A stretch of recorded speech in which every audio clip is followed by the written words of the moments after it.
You're listening to Ecofiles podcast by Wildlife Conservation Trust. This is Field Voices, a special Hindi series hosted by Raza Kazmi.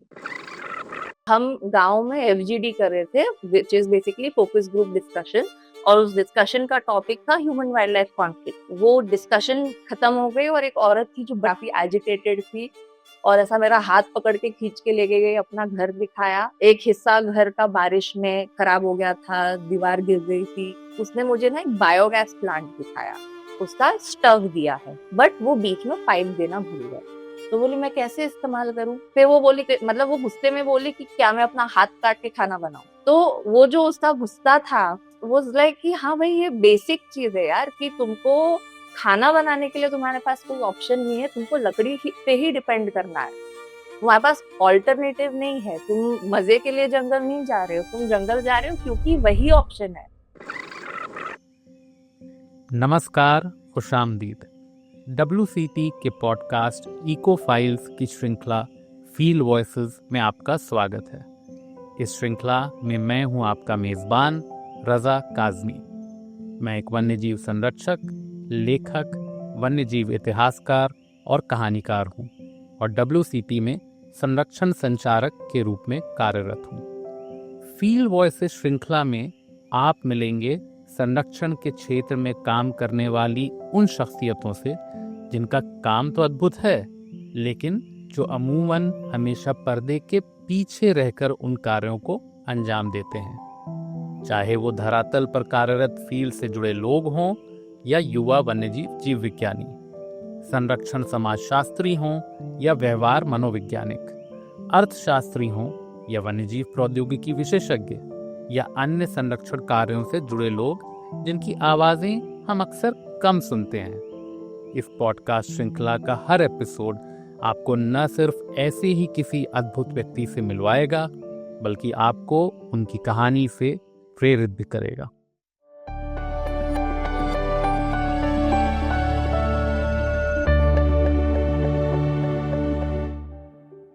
अर्थशास्त्र, विकास और संरक्षण। यदि media में आए दिन छपने वाली खबरों और आलेखों को पढ़ें तो आपको लगेगा कि इन तीन शब्दों में कमोबेश अर्थशास्त्र और विकास एक ओर खड़ा होता है और संरक्षण हमेशा दूसरी ओर, और दोनों के बीच एक खाई सी है जो साल दर साल बड़ी होती जा रही है। लेकिन इस हताशा भरे माहौल में कुछ ऐसे लोग भी हैं जो कि न सिर्फ इस खाई को पाटने में कार्यरत हैं, बल्कि यह भी साबित कर रहे हैं कि यह खाई ही बनावटी है और संरक्षण और विकास व अर्थशास्त्र एक दूसरे के परस्पर विरोधी नहीं, बल्कि एक दूसरे के पूरक हैं। हमारी आज की मेहमान तमन्ना अहमद ऐसे ही विरले लोगों में से एक हैं।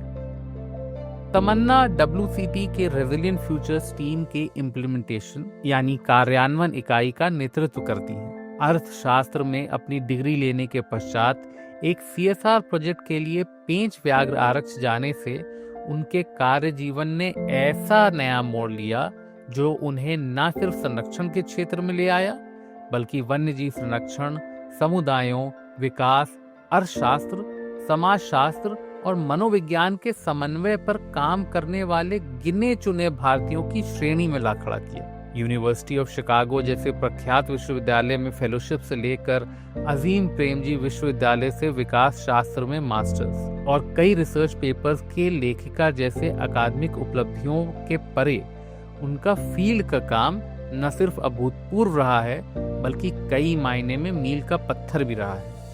खासकर महाराष्ट्र के विदर्भ में WCT का पुरस्कृत वाटर हीटर प्रोजेक्ट, जिसमें तमन्ना की एक प्रमुख भूमिका रही है। और ये सब तमन्ना कैसे करती हैं? अर्थशास्त्र और विकास शास्त्र से संरक्षण शास्त्र का सफर उन्होंने कैसे तय किया और कैसे उन्होंने इन सभी विषयों का समन्वय फील्ड पर क्रियान्वित किया, ये और बहुत कुछ और जानेंगे हम तमन्ना के साथ आज के साक्षात्कार में। तमन्ना अहमद एक अर्थशास्त्र की छात्रा, वो ये वन्यजीव संरक्षण के क्षेत्र में कैसे आई? हाय, मेरा नाम तमन्ना है और मैं इम्प्लीमेंटेशन लीड हूँ रेजिलिएंट फ्यूचर्स टीम के साथ वाइल्ड लाइफ कंजर्वेशन ट्रस्ट में। ये बात है 2014 में। तो बेसिकली जब मैंने काम करना शुरू किया था, तो मैंने कभी सोचा नहीं था मैं कंजर्वेशन में आऊंगी। मतलब ऐसा लाइफ में कभी डिसाइड नहीं किया था कि हाँ मुझे बड़े होके कंजर्वेशन में काम करना है, ऐसा ऐसा कुछ नहीं था। तो मेरा बीए इकोनॉमिक्स खत्म करने के बाद मैं लाइफ को फिगर आउट कर रही थी कि अभी मुझे एमए इकोनॉमिक्स नहीं करना है, मुझे काम करना है, मुझे चीजें ट्राई करनी है और समझना है कि मुझे एग्जैक्टली क्या पसंद है, क्या करना है। तो मुझे रिसर्च में इंटरेस्ट था, मुझे इंडिया को समझने में इंटरेस्ट था। तो I landed with a job at TISS. ठीक है। और वहां पे हम एक सीएसआर कंसल्टेंसी में मतलब मैं काम कर रही थी 2013 में। एंड उस जॉब के थ्रू मुझे भारत भर में घूमने का अपॉर्चुनिटी मिला। हम इम्पैक्ट इवैल्यूएशन, नीड असेसमेंट वगैरह करते थे। कोरबा के थर्मल पावर प्लांट से डिस्प्लेस होने वाले गांव से लेके चेन्नई में एसईजेड, गुजरात में एमआईडीसी, पेंच के फॉरेस्ट ड्वेलर, जैसे बहुत वेरीड एक्सपीरियंसेस हुए। तो 2014 अप्रैल में मैं पहली बार मैंने किसी फॉरेस्ट एरिया के आसपास लोगों से इंटरेक्ट किया। वहां पे हम एक लोकल एनजीओ के लिए एक स्टडी कर रहे थे जिसमें हम ह्यूमन वाइल्ड लाइफ कॉन्फ्लिक्ट समझने की कोशिश कर रहे थे। तो पेंच एमपी के बफर के कुछ गांव में ये स्टडी चल रही थी। एंड वहां पे मैंने पहली बार ये देखा कि एक्चुअली कितना कॉम्प्लेक्स है ये इशू। लोगों से बात करके और उसके अलग अलग पहलू समझ में आए। एक्सपीरियंस उसमें से that stayed with me, that drove me to conservation. तो हम गांव में एफजीडी कर रहे थे, which is basically focus group discussion. और उस डिस्कशन का टॉपिक था ह्यूमन वाइल्ड लाइफ कॉन्फ्लिक्ट के बारे में, जो उनके एक्सपीरियंसेस थे। और महिलाओं का ग्रुप था। तो वो डिस्कशन खत्म हो गई और एक औरत थी जो बड़े गुस्से में थी। जो भी डिस्कशन हुआ काफी एजिटेटेड थी और ऐसा मेरा हाथ पकड़ के खींच के लेके गई, अपना घर दिखाया। एंड एक हिस्सा घर का बारिश में खराब हो गया था, दीवार गिर गई थी। तो वो दिखाया और उसके बाद बोलती है, उसने मुझे ना एक बायोगैस प्लांट दिखाया। कि वो बोली कि देखो ये फॉरेस्ट डिपार्टमेंट ने ये बायोगैस प्लांट बनाया मुझको, और अंदर मुझे उसका स्टव दिया है। ठीक है। बट वो बीच में पाइप देना भूल गए। तो बोली मैं कैसे इस्तेमाल करूं। और मैं जब जंगल जाती हूँ तो फॉरेस्ट गार्ड मुझे बोलता है तुमको तो बायोगैस प्लांट मिल गया है, तुम क्यों आती हो जंगल। वो फिर वो बोली क्या मैं गुस्से, मतलब वो गुस्से में बोली कि क्या मैं अपना हाथ काट के खाना बनाऊं। मतलब मुझे डिपार्टमेंट बोलता है कि हाँ हमने तो दे दिया है, पर क्या दिया है तुमने, बायोगैस दिया है, स्टव दिया है, बीच में पाइप ही नहीं लगाई है। तो वो जो उसका गुस्सा था, वो लाइक कि हाँ भाई ये बेसिक चीज है यार, कि तुमको खाना बनाने के लिए तुम्हारे पास कोई ऑप्शन नहीं है, तुमको पे ही डिपेंड करना है। तुम्हारे पास ऑल्टरनेटिव नहीं है। तुम मजे के लिए जंगल नहीं जा रहे हो, तुम जंगल जा रहे हो क्योंकि वही ऑप्शन है। तो एंड जब गवर्नमेंट एजेंसी भी कुछ कर रही है तो clearly it's not being implemented properly. कि अगर वो ऑल्टरनेटिव अगर प्रोवाइड भी कर रहे हैं तो ठीक से नहीं कर रहे हैं। 100 घरों की फैमिली है, उसमें 10 लोगों को ही दे रहे हैं। तो ये सारी चीजें काफी बॉदर कर रही थी मुझे। एंड मुझे लगा कि नहीं, इसको और समझने की जरूरत है। तो उस चक्कर में then I kept pursuing these things and ended up in conservation की। जब मैंने मास्टर्स किया तो भी जितने मेरी इंटर्नशिप्स थी, स्टडीज थी, सब वाइल्ड लाइफ और कम्युनिटी का रोल कंजर्वेशन में क्या है वो समझने की। क्योंकि 2014 में जब शुरुआत की थी तब ऐसा समझ में आया था कि दो पार्ट हैं। एक लोग हैं जो बोल रहे हैं कि हाँ community rights is more important, दूसरी पार्ट है जो बोल रही है कि एनिमल्स आर मोर इम्पोर्टेंट। कोई ऐसा बीच की बात नहीं कर रहा, कोई ये नहीं बोल रहा कि दोनों की जरूरत है। एंड इवन ये भी मुझे नहीं समझ में आ रहा था कि कम्युनिटी का रोल कंजर्वेशन में क्या है।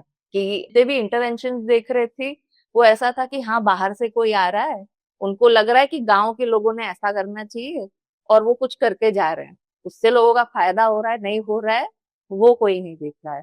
तो मेरा इंटरेस्ट फिर वहां से शुरू हुआ कि नहीं, communities role in conservation and community को सेंटर पे रख के हम कैसे काम कर सकते हैं। वो औरत ने लिटरली मुझे ड्रैग करके इसमें लेके आई है।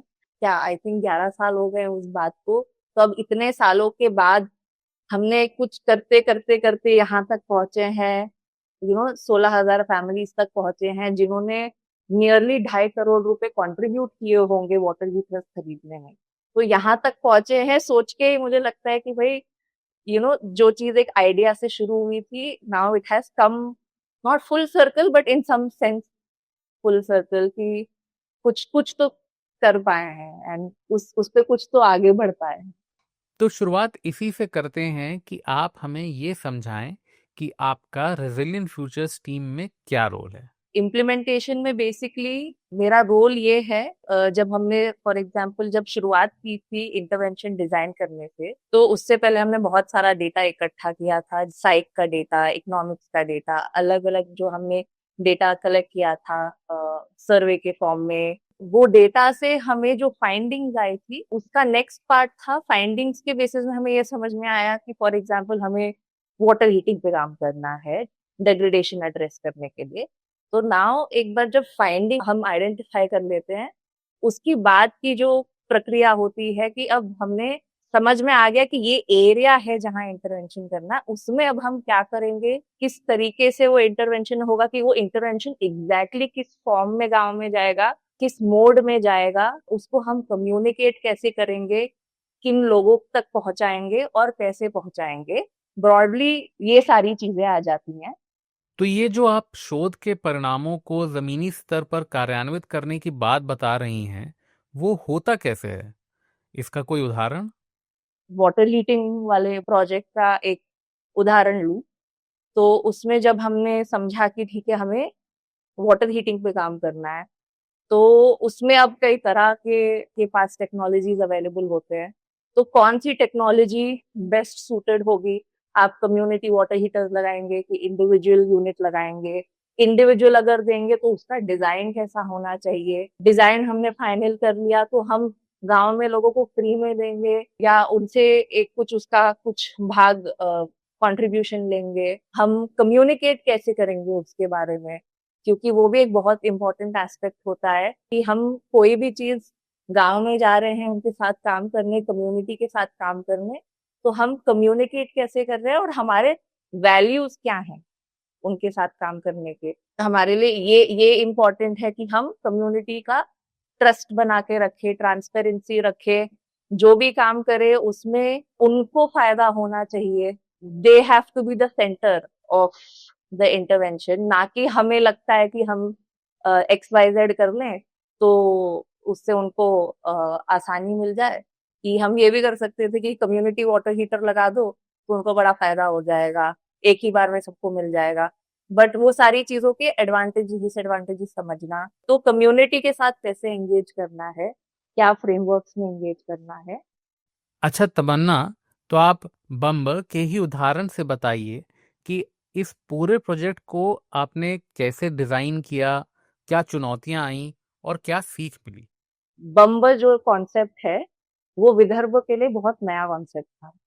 तो हम सीधा जाके लोगों को बोल देते कि ये बम्ब है, ये इतने रुपए का है कि 6,000 रुपए का है, आपको 1,500 रुपए भरने हैं। तो वो सारी चीजें उनको काफी कंफ्यूजिंग हो जाती।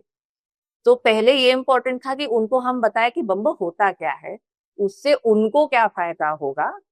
फिर हमने क्या किया कि हम बम्बो गांव में लेके भी आए उनको दिखाने के लिए, और लास्ट में हमने बताया कि ये एक्चुअली इसकी प्राइस कितनी है, उनको कितना % भरना है। उसके ऊपर भी हमारा कंसल्टेशन हुआ कि गांव में हमने मीटिंग ली, लोगों से पूछा। एग्जाम्पल जब हमने शुरू किया था तो 6,000 प्राइस है, तो आपको क्या लगता है कि गांव में लोगों को अफोर्डेबल कितना होगा। तो ये सारी चीजें भी हुई कि लोगों पर कंसल्ट करना।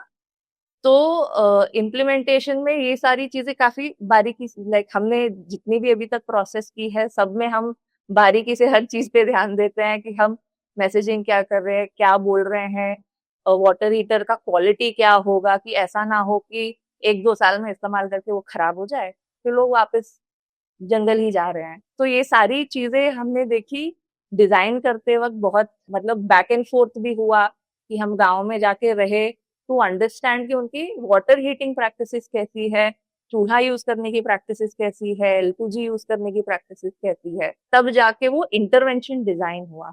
तो इंटरवेंशन डिजाइन करना उसका कम्युनिकेशन करना, उसकी स्ट्रैटेजी बनाना। हम अब एक बार हमने पायलट कर लिया, उसका सक्सेस हो गया, तो उसको स्केल अप करना कि हम किस तरह से स्केल करेंगे, गवर्नमेंट एजेंसीज को कैसे हम एंगेज करेंगे, फॉरेस्ट डिपार्टमेंट या कलेक्टर या कोई और एजेंसी उसको स्केल अप कर सके, वो सारी चीजों को मॉनिटर भी करना कि हम कौन से गांव में क्या रिस्पॉन्स आ रहा है, क्योंकि कुछ गांव ऐसे हैं जहाँ पे बहुत जल्दी रिस्पॉन्स आ जाता है, कुछ गांव ऐसे हैं जिन्होंने पहला उनका ट्रक गया, उसके बाद लोगों को ऐसा कुछ खास रिस्पॉन्स था नहीं, तो 3 साल बाद गया।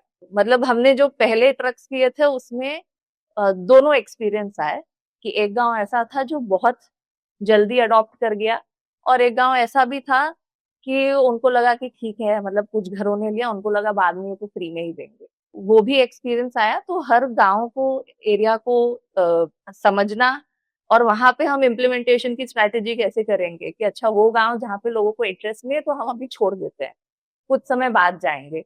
तो हमने उस गांव को छोड़ दिया, और अब 3 साल बाद वो खुद ही आए कि नहीं हमारे यहाँ जरूरत है, आप आ जाइए, तो अभी 70% अडॉप्शन हो गया। तो वो सारी चीजें देखना कि लोग क्या रिस्पॉन्स दे रहे हैं। फिर इवन जो बम्बा का डिजाइन था उसमें जैसे आपने देखे होंगे फनल्स हमने शुरुआत में अलग शेप के थे, बाद में लोगों की डिमांड आई कि हमें स्क्वायर चौकोर शेप का फनल नहीं चल रहा है, हमें वी शेप का फनल चाहिए, उससे पानी जल्दी जाएगा। तो कुछ कुछ डिजाइन में चेंजेस करना, हम कम्युनिकेशन और कैसे इम्प्रूव कर सकते हैं। तो आपके इसी विचार को आगे ले चलते हैं। संरक्षण के क्षेत्र में काम कर रहे कई लोगों ने शायद ये गौर किया होगा कि हमारे जंगल से सटे गांवों में कुछ चीजों में एक तरह का शहरीकरण या कहें शहरी सुविधाओं को गांव में लाने की महत्वाकांक्षा ये बढ़ी है। अगर मैं गलत नहीं हूं तो आपका शोध भी इसकी पुष्टि करता है। तो इन महत्वाकांक्षाओं को आप धरातल पर आपकी टीम द्वारा किए जाने वाले इम्प्लीमेंटेशन या उससे जुड़े कम्युनिकेशन में कैसे शामिल करती हैं? लोगों के साथ में बैठती थी तो बहुत सारी, जैसे हमारे डेटा में आया था कि अर्बन एस्पिरेशन बहुत हाई है, कि लोगों को अर्बन चीजों की या अर्बन लाइफस्टाइल की या एक अर्बन तौर तरीके या लाइफस्टाइल का एस्पिरेशन है। तो वो साफ हमको दिख रहा था जब गांव में रहे थे, कि जैसे औरतें शाम में बैठ के डिस्कस कर रही हैं कि अभी हम सिलबट्टे पे मसाला पीसते हैं, अब मिक्सर लेके आते हैं, और ये सारी चीजें। या एक घर में जहां मैं रही थी उनकी देवरानी के पास फ्लैट स्क्रीन टीवी था, तो मैंने वो पूछा कि ये कहाँ से आया, तो वो बताया कि पास के ही टाउन एरिया से लाए, और अभी फ्लैट स्क्रीन टीवी ही चलता है, यही अच्छा लगता है। एक और दूसरा लोहारा नाम का गांव था, जब वहां रुकी थी तो वो भैया तभी कूलर लेके आए थे कि गर्मी का मौसम था, कि अब घर में कूलर लाया जाए। तो वो जो एस्पिरेशन है कि हमें भी ये सारी फैसिलिटीज चाहिए जो हमारी जिंदगी इजी बनाए, बेहतर बनाए, वो एस्पिरेशन हमको डेटा से भी दिखा और गांव में रह के भी काफी क्लियरली समझ में आया।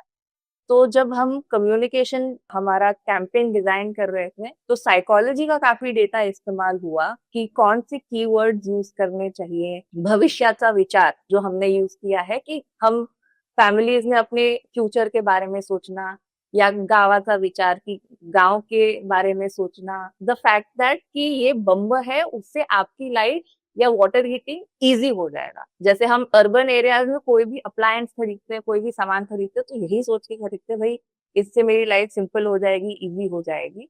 तो वही कॉन्सेप्ट था, and making life convenient, making life easy, वो हमारा सेंट्रल आइडिया था कि हम बताएंगे कि ये कमी कष्टात पानी गर्म होते, एक लाइन हमने यूज की थी कि कम मेहनत में, कष्ट में पानी गर्म कर सकते हैं।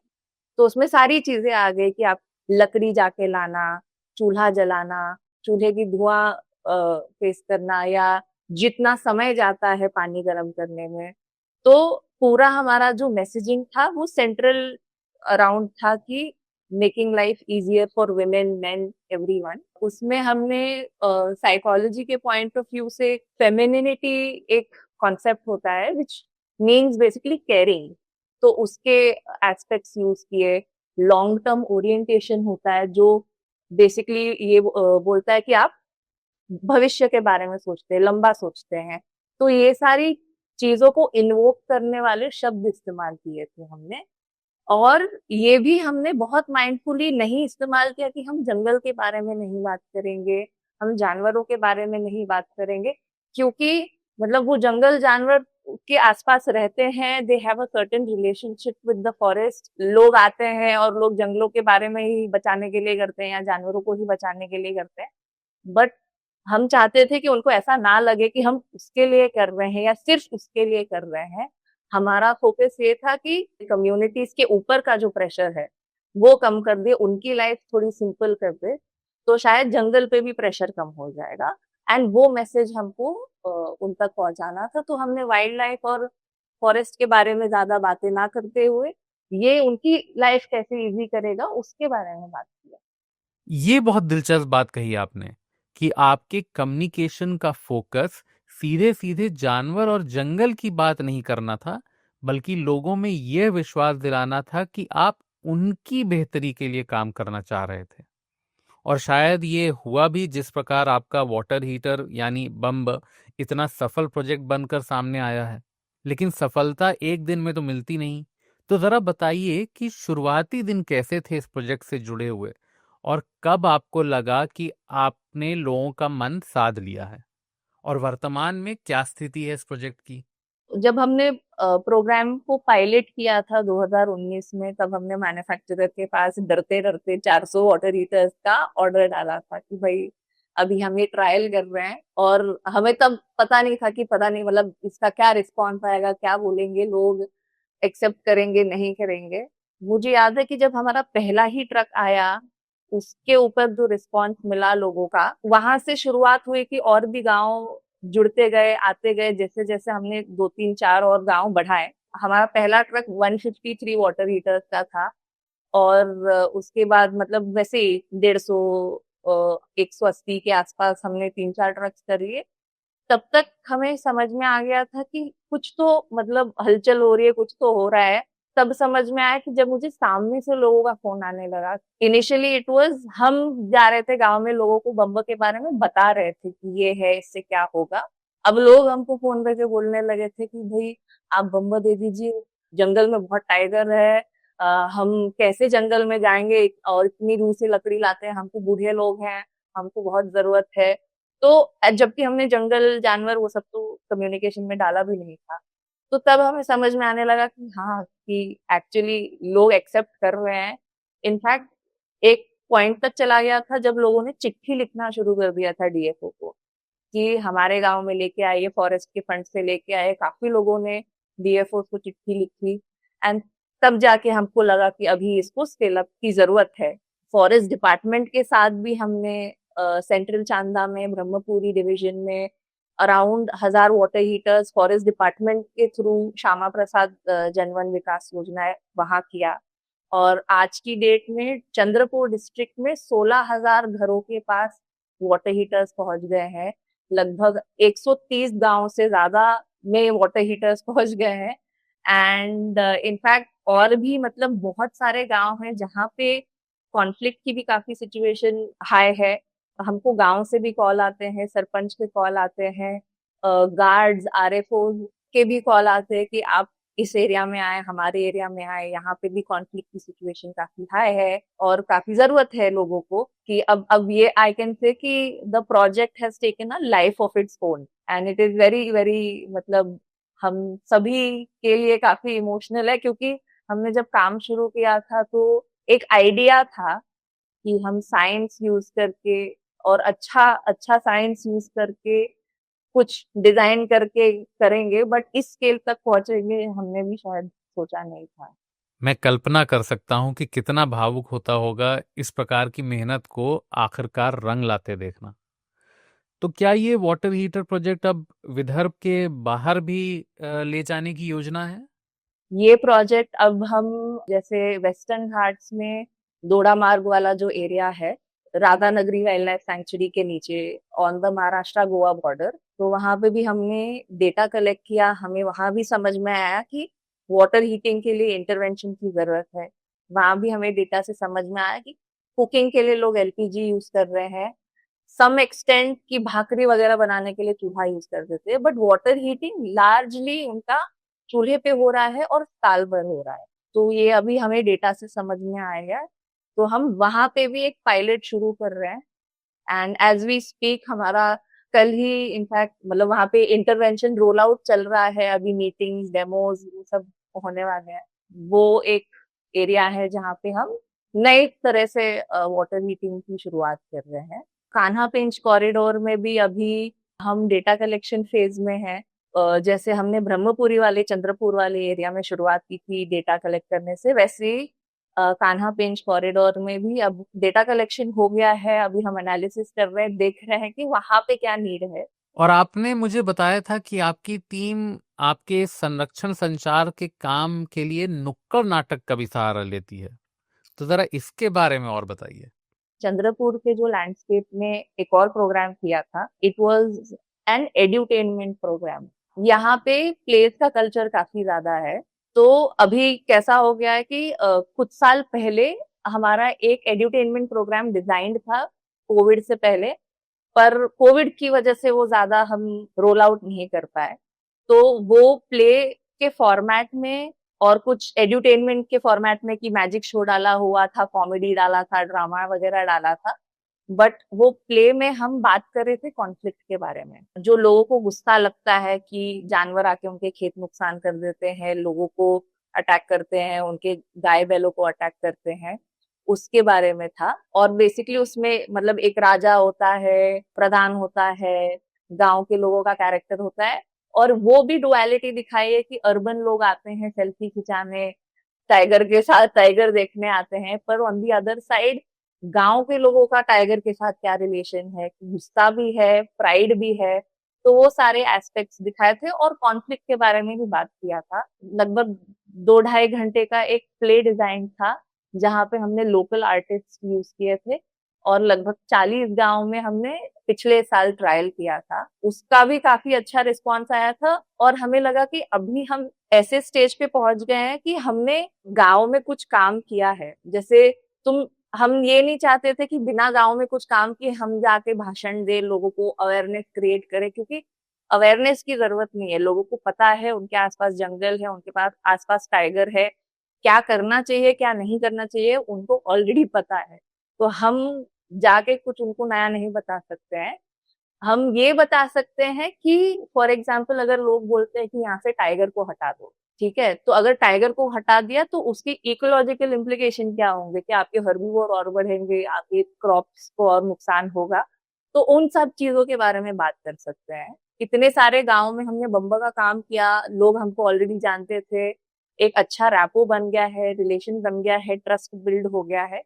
तो हमको लगा कि ये अच्छा टाइम है कि हम ये इंट्रोड्यूस कर सके, ना कि हम डायरेक्ट पहले कॉन्फ्लिक्ट से शुरू करते और फिर बम्बा का काम करते। तो वो शायद थोड़ी वो मैसेजिंग जो रिसीव करने का होता, वो उतने अच्छे से रिसीव नहीं कर पाते। तो वो भी एक प्रोग्राम हुआ था यहाँ पे चंद्रपुर में। और आपने मुझे इसे पहले बताया था कि फील्ड ने आपको इतने सारे मुख्तलिफ तजुर्बों से तो नवाजा ही, लेकिन उसके साथ ही एक नई भाषा का भी तोहफा दिया। तो आपको मिले इस भाषा के उपहार की कहानी हो जाए।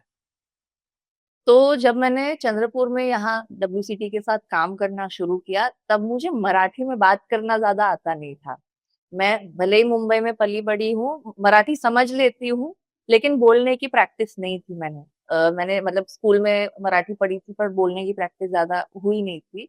तो जब यहाँ आए तो भाई अब तो मराठी में ही बात करनी है, और मन में हिचकिचाहट भी थी कि भाई मैं कैसे बोलूंगी, क्या होगा। घोड़ाजरी वाले एरिया में पहुंची, चंद्रपुर डिस्ट्रिक्ट में WCT के साथ जब काम शुरू हुआ, फील्ड वर्क शुरू हुआ, हाँ मन में बड़ी हिचकिचाहट थी कि भाई अब यहाँ पे तो सब मराठी में बात करते हैं, मैं कैसे करूंगी, कैसे होगा। एंड थैंकफुली मेरी बाकी सारी टीम के लोग मराठी बोल पाते थे काफी फ्लुएंटली। तो मुझे और स्ट्रेस होता था कि भाई ये सब मराठी में बोल लेते हैं, मुझको तो बिल्कुल मतलब ज्यादा बोलना आता ही नहीं है। तो उन्होंने भी मुझे बहुत एनकरेज किया कि नहीं, ट्राई कर ट्राई कर। और मैंने भी गांव में अब जाती थी तो मराठी में ही बोलना पड़ता था, जो भी टूटी फूटी मराठी थी तो बोलती थी। बट मुझे सबसे ज्यादा मदद इस बात से हुई कि जब मैं गांव में लोगों के साथ बात करती थी, जैसी भी मराठी बोलती थी, पर वो कभी भी मुझको जज नहीं करते थे, मेरा मजाक नहीं उड़ाते थे, मेरे मुंह पे हंसते नहीं थे कि ये क्या बोल रही है। मैं जो भी पूछूं उसका वो जैसे बाकी लोगों को वो जवाब देते थे, मुझे भी उतने ही सीरियसनेस से, उतने ही अच्छे से जवाब मिलता था। तो उससे मेरा कॉन्फिडेंस बढ़ा कि ठीक है, मैं कम्युनिकेट कर पा रही हूँ। तो कोई भी नई भाषा अगर आपको सीखनी है तो आपको जीरो से शुरुआत करनी ही पड़ती है। आप शुरू में बहुत खराब भी बोलोगे, पर जो गांव में लोगों से मुझे सपोर्ट मिला, उससे मुझे बहुत फर्क पड़ा। मतलब उसके कंपैरिजन में मैं मुंबई में जो मराठी बोलती हूँ तो अगल बगल के लोग मजाक उड़ाते हैं, बोलते हैं यार ये क्या बोल रही है। पर यहाँ पे मुझे इतना लोगों ने रिस्पेक्ट दिया, सपोर्ट किया, और उनको भी शायद अच्छा लग रहा था कि मैं कोशिश कर रही हूँ उनसे उनकी भाषा में बात करने की। और उनका भी ना बोलने का तरीका बड़ा इंटरेस्टिंग होता था कि अब मैं जाती हूँ जिस घर में मैं रही थी, वो बोलते थे कि आप शुरू में आए थे ना तब इतनी अच्छी मराठी नहीं बोलते थे, पर अब बहुत बढ़िया बोलते हो। वो तब भी मुझे बोल सकते थे यार क्या बोल रही है, पर तब उन्होंने मुझे डिस्करेज नहीं किया। तो आई थिंक ये जरूरी है याद रखना कि हम कहीं भी जाते हैं तो हम शायद भाषा नहीं जानते हैं, पर सीखने का स्कोप जरूर रहता है। मन तो नहीं कर रहा तमन्ना, लेकिन मुझे लगता है कि आज के साक्षात्कार में की गई बातों के बीच आया ये खूबसूरत पड़ाव सही मौका है आपसे अलविदा लेने का। लेकिन इस वादे के साथ कि हम आपसे फिर जल्द मिलेंगे। एक बार फिर आपका तहे दिल से शुक्रिया। फील्ड वॉइसेस श्रृंखला के इस एपिसोड में हमारे साथ जुड़ने के लिए आपका बहुत बहुत धन्यवाद। आशा करता हूं कि आपको ये एपिसोड पसंद आया होगा। आप अपना फीडबैक हमारे साथ ज़रूर साझा करें, और अगर आपको ये एपिसोड पसंद आया हो तो ज़्यादा से ज़्यादा शेयर करें। तो फिर मिलेंगे फील्ड वॉइसेस श्रृंखला की अगली कड़ी में। शुक्रिया। Thank you very much for listening. This podcast is presented by Wildlife Conservation Trust. This episode of Field Voices was written and hosted by wildlife historian and conservation communicator at WCT, Raza Kazmi. Shrutika Mulay, WCT's multimedia and digital communications executive, worked on the sound design, mixing, and editing. The artworks for the podcast have been created by Akshaya Zakaria, graphic designer and illustrator at WCT, along with Shrutika Mulay. To know more about the guests and our work, do visit www.wildlifeconservationtrust.org.